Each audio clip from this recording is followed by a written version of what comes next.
pemerintah Kota Kendari terhadap usaha mikro, kecil, dan menengah sangat penting untuk mendorong pertumbuhan ekonomi lokal dan penciptaan lapangan kerja. Dukungan ini bisa melibatkan berbagai kebijakan, program, dan inisiatif yang bertujuan untuk memfasilitasi perkembangan UMKM. Kali ini, kita akan berkunjung ke salah satu UMKM yang mengolah hasil laut menjadi produk yang bernilai.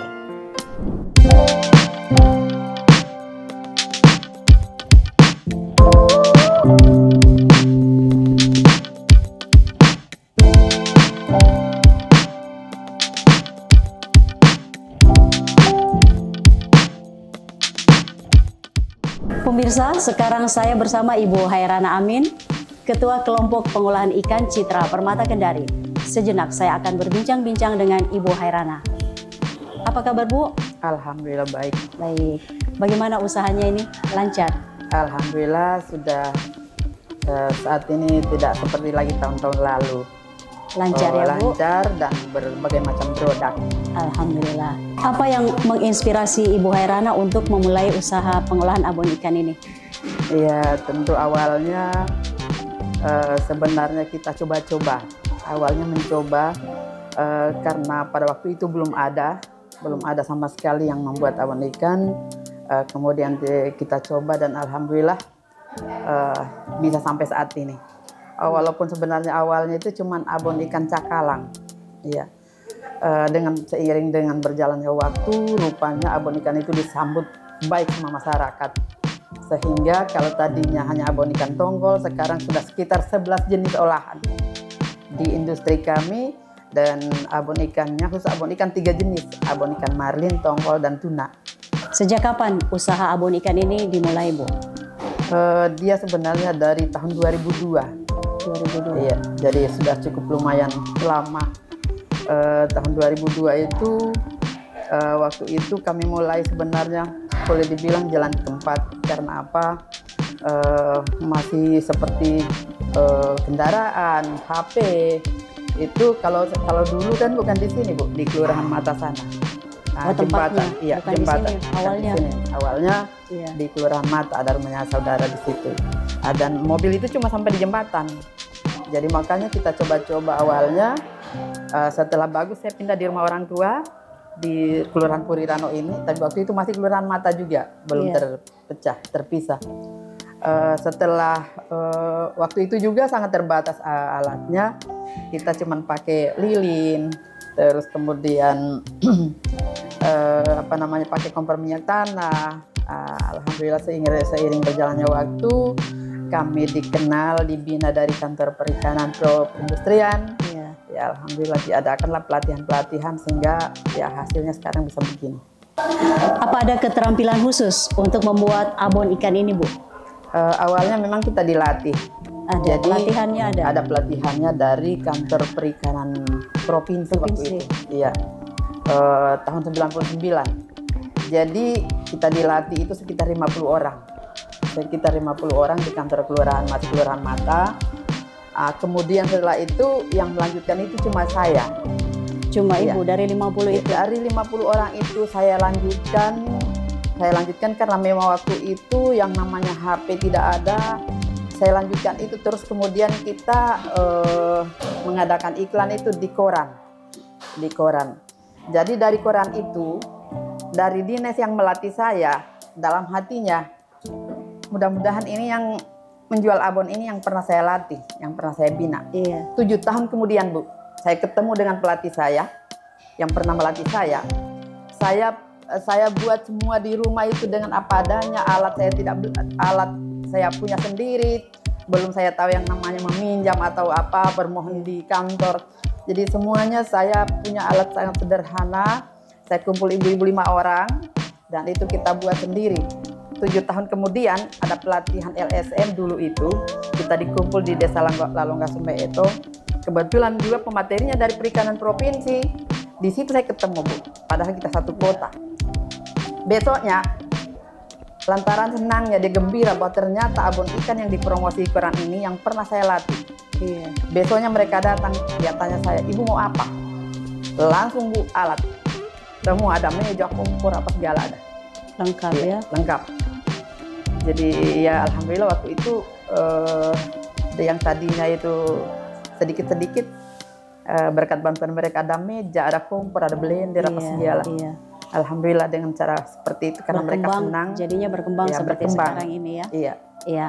Jenis-jenis produknya kalau bisa Ibu jelaskan. Kalau awalnya itu cuma abon ikan tongkol. Seiring berjalannya waktu banyak saingan.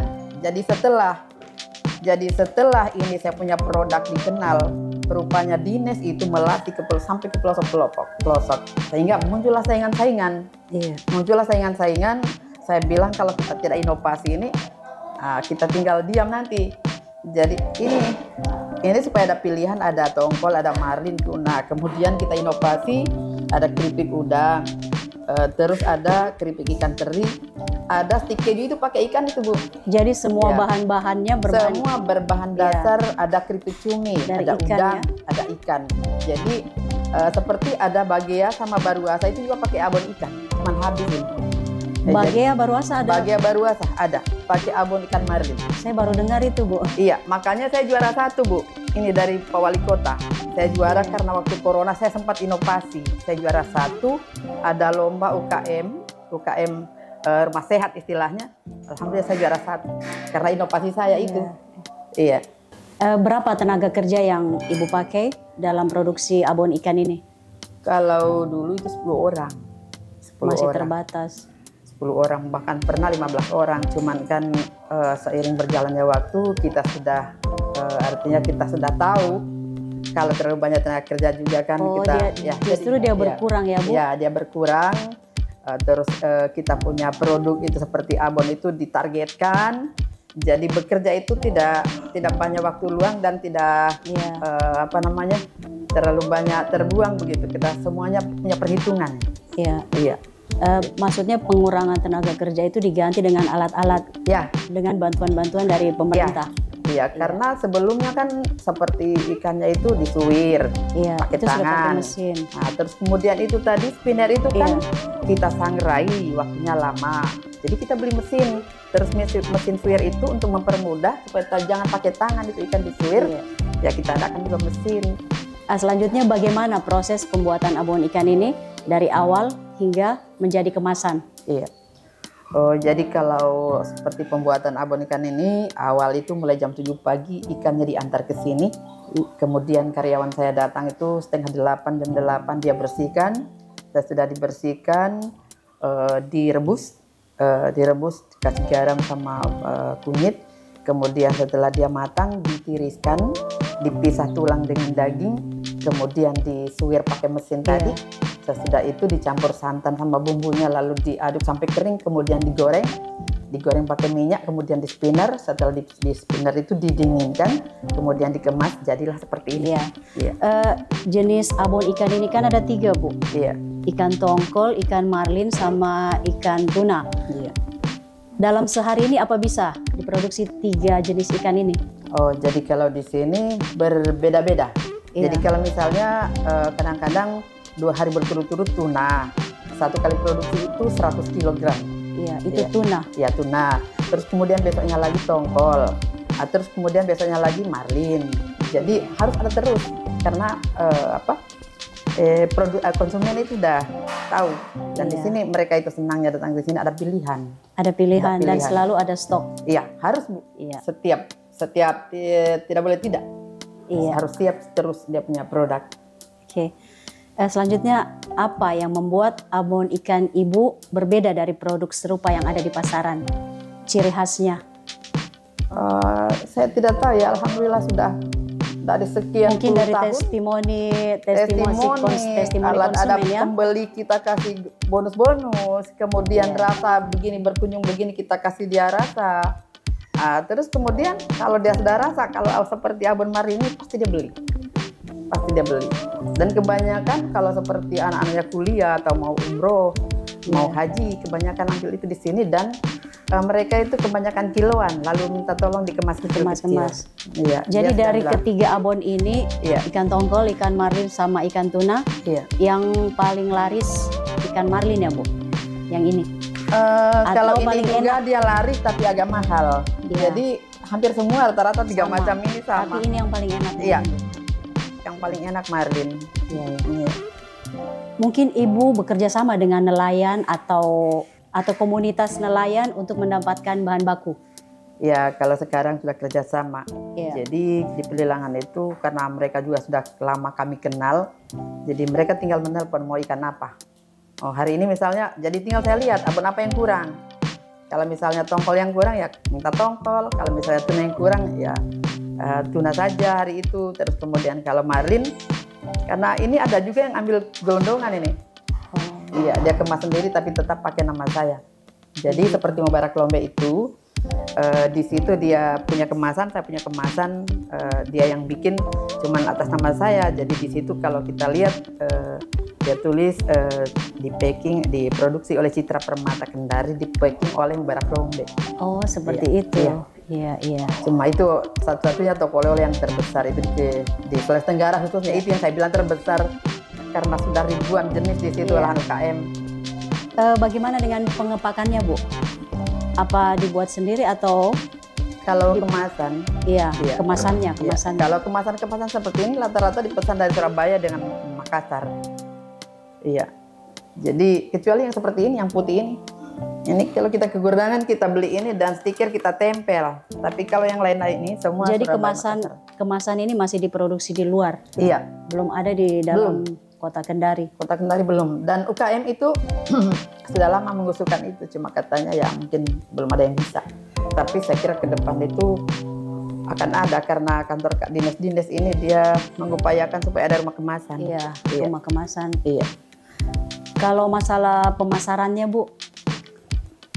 Kalau pemasaran itu langsung, terus ada kemudian ke toko-toko swalayan. Iya, sudah ada. Sudah masuk bau-bau kolaka sudah.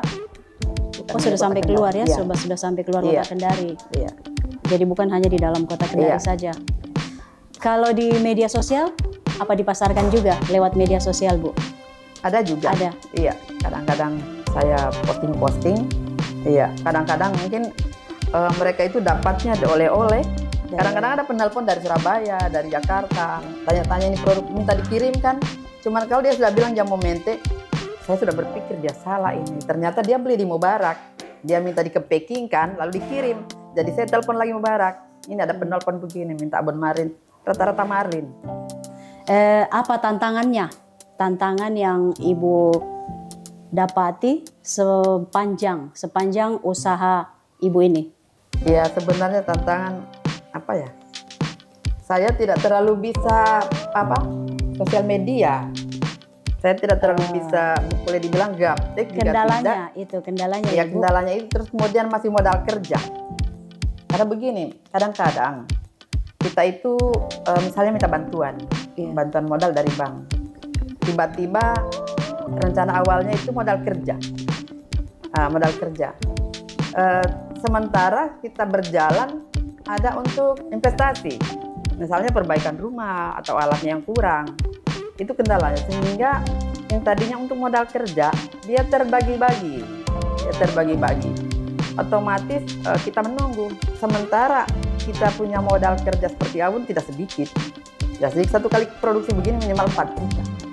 Satu kali produksi itu bon tongkol. Lain tuna sama marlin lebih tinggi lagi. Kemudian kemasan. Ini saya kadang-kadang kendala kemasan saya kurang enak. Di saat satu toko sudah masuk kemasannya bagus-bagus, tiba-tiba saya memesan lambat datang, atau tiba-tiba banyak pesanan, habis ini kemasan, minta lagi toko itu.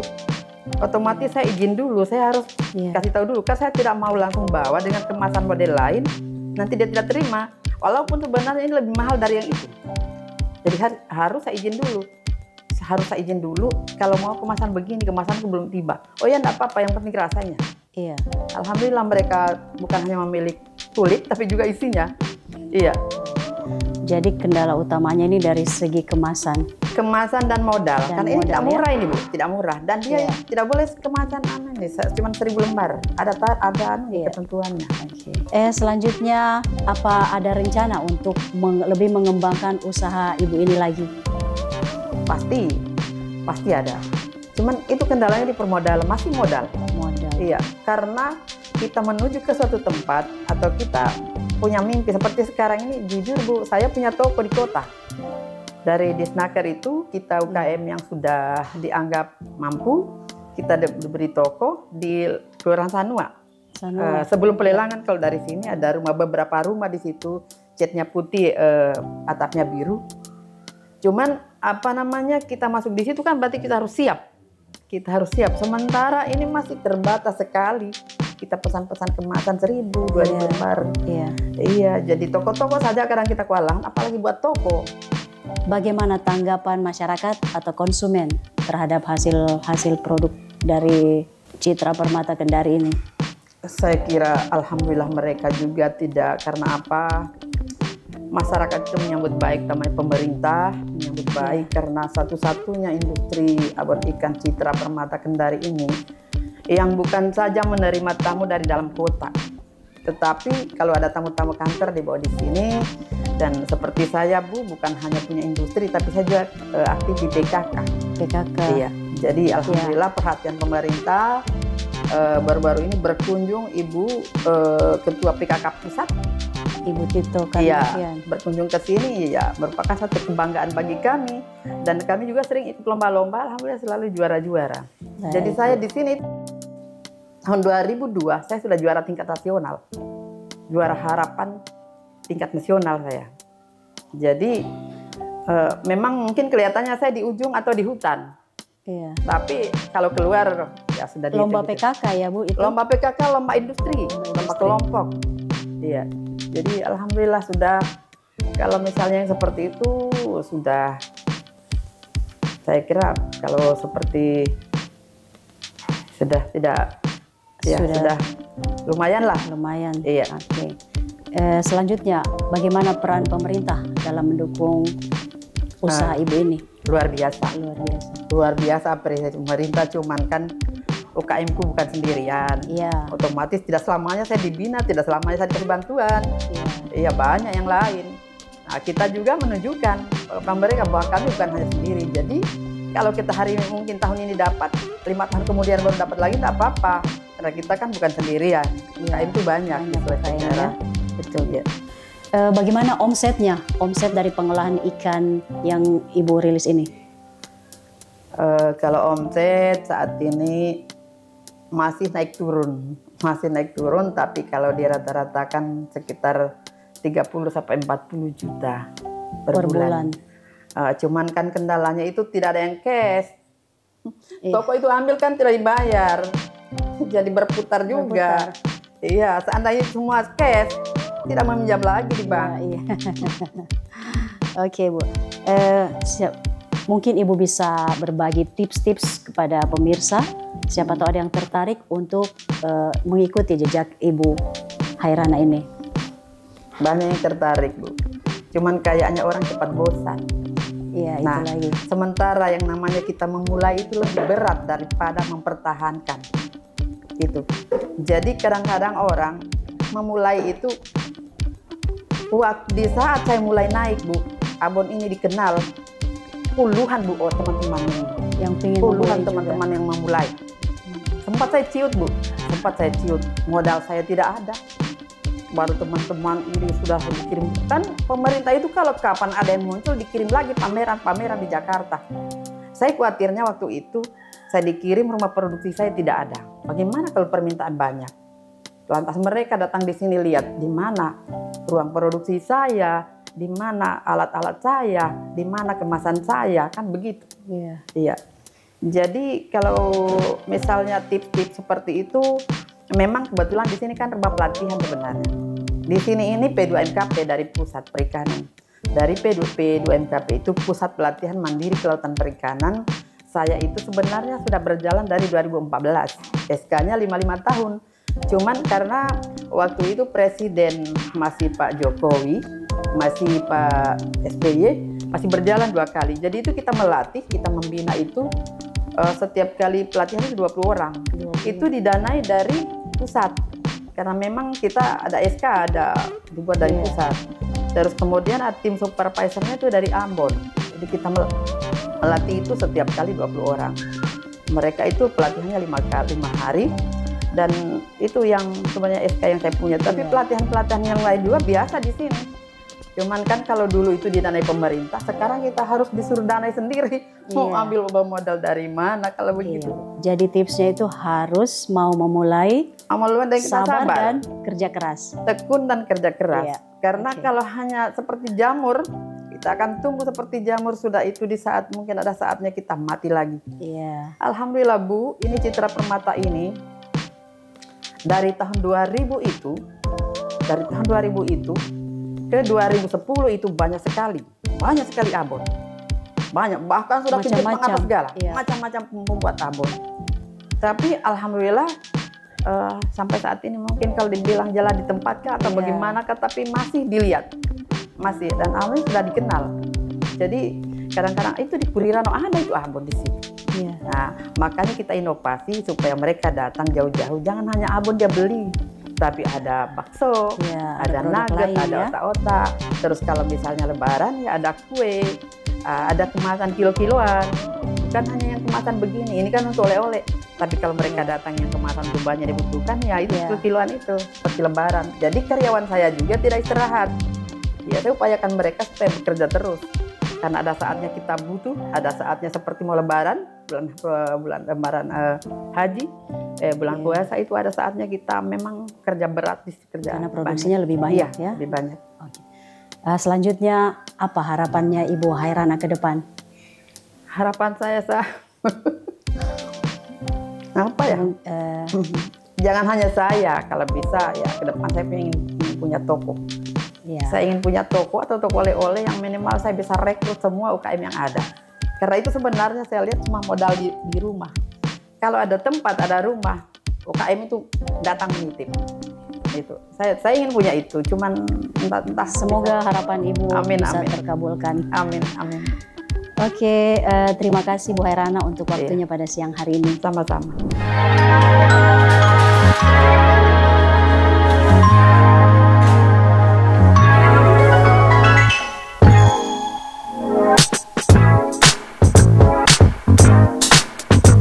UMKM memiliki peran penting dalam perekonomian kita. Selain tulang punggung ekonomi lokal, UMKM juga memberikan lapangan kerja, mendorong inovasi, dan mendukung pertumbuhan komunitas kita. Demikian geliat UMKM kali ini. Saya Emi Gunawan pamit undur diri. Wassalamualaikum warahmatullahi wabarakatuh. Kendari bergerak.